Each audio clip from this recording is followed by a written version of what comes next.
So everybody knows by now, the East vs West 12 is over and LEVAN ended up crushing Devin 4-0. But after this match, Coach Ray on the East vs West YouTube channel has been interviewing all of the athletes post-match, and of course he interviewed LEVAN as well. And in this interview, Coach Ray asks LEVAN to explain exactly what happened in round 1, because round 1 definitely did look a little bit weird, and I don't think it was what LEVAN wanted to happen. Let's take a look at the clip. Yeah, first round, I need to watch replay, what happened. Still a little bit not in 100% my wrist. And Devin's formation is improved.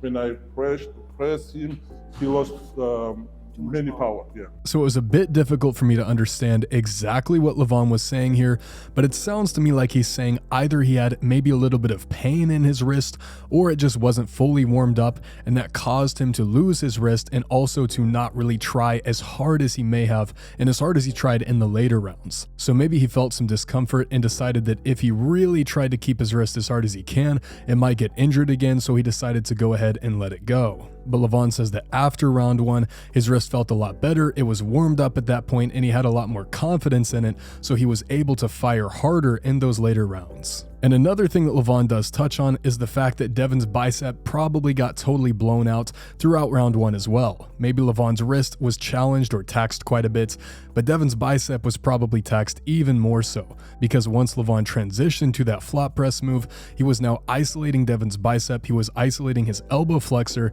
and LEVAN was using a lot more structure. And this is something that was important that LEVAN clarified in this interview. He didn't exactly have his wrist fully taken from him, but he actually did make a technical decision to give his wrist away and transition to that flop press. So now that LEVAN was using a lot of structure against Devin using a lot more musculature, LEVAN was in the more efficient position, and he was probably gassing Devin out faster than he himself was gassing out. So I think that a combination of LEVAN not being fully warmed up, maybe changing the technical lane he decided to use in the 2nd through 4th rounds, and the fact that he did transition to that press in the best possible time and ripped through Devin's bicep probably all contributed to why there was such a big gap between rounds 1 and then 2 through 4. So let me know what you guys think about this. Do you think that as soon as LEVAN started to transition into that flop press, Devin should have just surrendered that round or maybe fouled to get a restart? Because it sounds like that probably negatively affected him to hold on as long as he did. However, in the end, I don't think that it would have made any difference. LEVAN was just way too strong in this match.